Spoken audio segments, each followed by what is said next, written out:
రైతు భరోసాకు రామ్ రామ్ చెప్పాలని ప్రభుత్వం అనుకుంటుందా? ఇప్పుడు చూస్తే అట్లనే అనిపిస్తుంది. గతంలో బీఆర్ఎస్ ప్రభుత్వం ఉన్నప్పుడు రైతు బంధు పేరు మీద పంటకు 5,000 చొప్పున సంవత్సరానికి 10,000 ఇచ్చేటోళ్ళు. అయితే అవి ఏం చేస్తుర్రు? రైతులకి బిచ్చమేషన్ లెక్క 10,000 ఇస్తుర్రా? మేము అధికారంలోకి వస్తే 15,000 ఇస్తాము అని కాంగ్రెస్ పార్టీ ఆ రోజు ఎన్నికల ముందు ప్రకటించింది. ఆ పేరు కూడా మారుస్తామని చెప్పారు. అంతకుముందు ఉన్నటువంటి రైతు బంధును రైతు భరోసాగా మార్చి టర్మ్కు 7,500 చొప్పున 15,000 ఇస్తాం సంవత్సరంకి. అయితే రైతులకే కాకుండా రైతు కూలీలకు కూడా ఇస్తాము అని చెప్పారు. కౌలు రైతులకు కూడా ఇస్తాము అని చెప్పారు. కానీ కాంగ్రెస్ అధికారంలోకి వచ్చి 2 ఏళ్ళు అవుతుంది. ఈ పథకాన్ని ఫుల్ ఫ్లెడ్జ్డ్గా ఈ రోజు వరకు అమలు చేయలేదు. వాళ్ళు అధికారంలోకి వచ్చిన రోజు ఆ సంవత్సరమేమో ఒక మాట చెప్పారు, ఉపసంఘం వేస్తాము, ఇది చేస్తాము, అది చేస్తాము అని అట్లనే గడిచిపోయింది.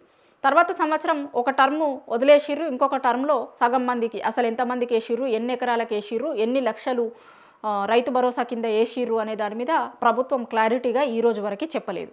ఇక ఇప్పుడు మళ్ళొకసారి రైతు భరోసా వేసే టైం వచ్చింది. కానీ ప్రభుత్వం వైపు నుంచి కనీసం రైతు భరోసాకి సంబంధించిన ఊసు కూడా ఎత్తుతలేరు.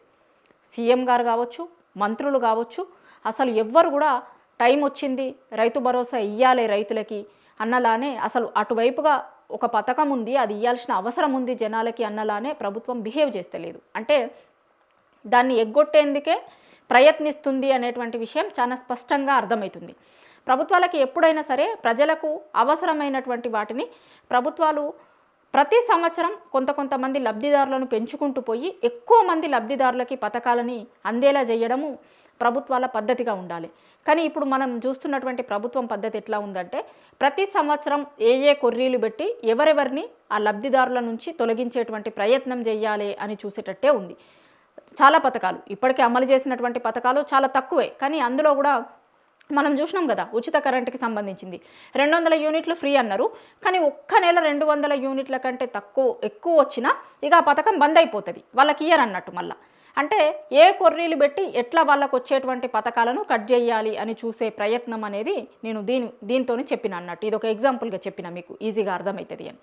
సో అట్లా ఇక రైతు భరోసా కూడా రామ్ రామ్ చెప్పేసినట్టుగా కనిపిస్తుంది. అసలు అటువైపుగా ప్రయత్నమో అటువైపుగా ప్రభుత్వం పనిచేస్తుంది అన్నట్టుగా అయితే ఇప్పటి వరకు ఏమీ కనిపిస్తలేదు.